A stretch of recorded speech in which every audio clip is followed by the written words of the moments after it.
Il me semble que le deuxième défi auquel doit répondre l'enseignement du français langue étrangère, c'est le défi de la variation.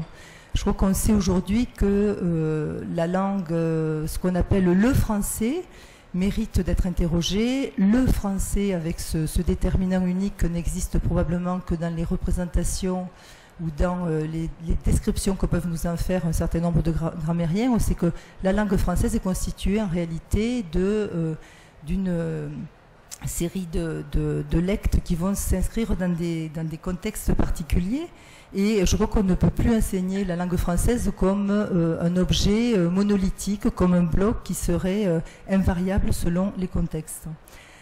Alors la variation, il y en a de plusieurs sortes. La plus familière est certainement la variation que l'on appelle topolectale, c'est-à-dire la variation qui renvoie à des variétés régionales. Dans cette publicité de Chicon à Andive, donc une publicité pour le train Thalys, Chicon représente évidemment Bruxelles et Andive Paris. Donc on voit bien comment cette variation s'exhibe même dans la rue, même si les enseignants vont pouvoir trouver dans d'autres lieux plus sérieux des inventaires qui vont permettre de rendre compte de ces spécificités régionales du français.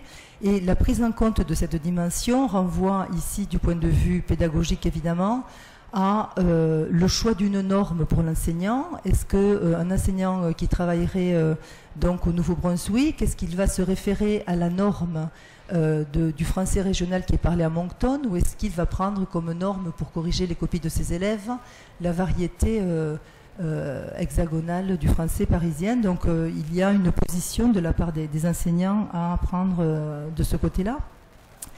Le défi de la variation, c'est aussi prendre en considération ce que certains esprits chagrins pourraient qualifier comme le français n'est plus ce qu'il était, et observant donc un certain nombre de textes qui fonctionnent dans des téléphones portables et qui paraissent parfois illisibles à certains, s'émeuvent de ces variations du français. En réalité, il est bon de se souvenir que ce type de possibilités existent dans la langue, et Jean-Pierre Collignon nous donne un extrait de cette littérature phonétique qui donc existait déjà et était utilisée par les écrivains dès le XIXe siècle. Le télégraphe est agité, de fureur il est hérissé, il ne peut supporter l'idée que du monde il est effacé. Oui, malgré son air hébété, son effigie est même ôtée.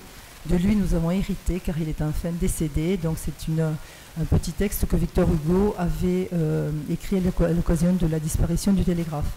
On retrouve ce procédé également lorsque les enfants apprennent à écrire, et Jean-Pierre Jaffré, qui s'est intéressé à l'acquisition de l'orthographe par les enfants, nous propose cet exemple où imaginaire, le R est utilisé par l'enfant dans sa variante phonétique.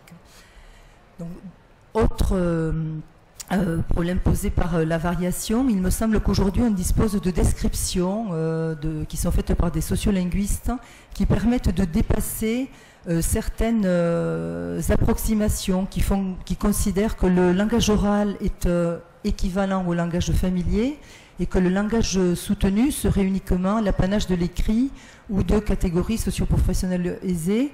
Il me semble qu'il est important aujourd'hui de bien mettre en relation la notion de variation avec la situation de communication, le statut des locuteurs, et donc je crois qu'on peut aujourd'hui se départir de certaines simplifications qui avaient cours, me semble-t-il, encore il n'y a pas si longtemps dans le domaine de la didactique des langues et du français en particulier.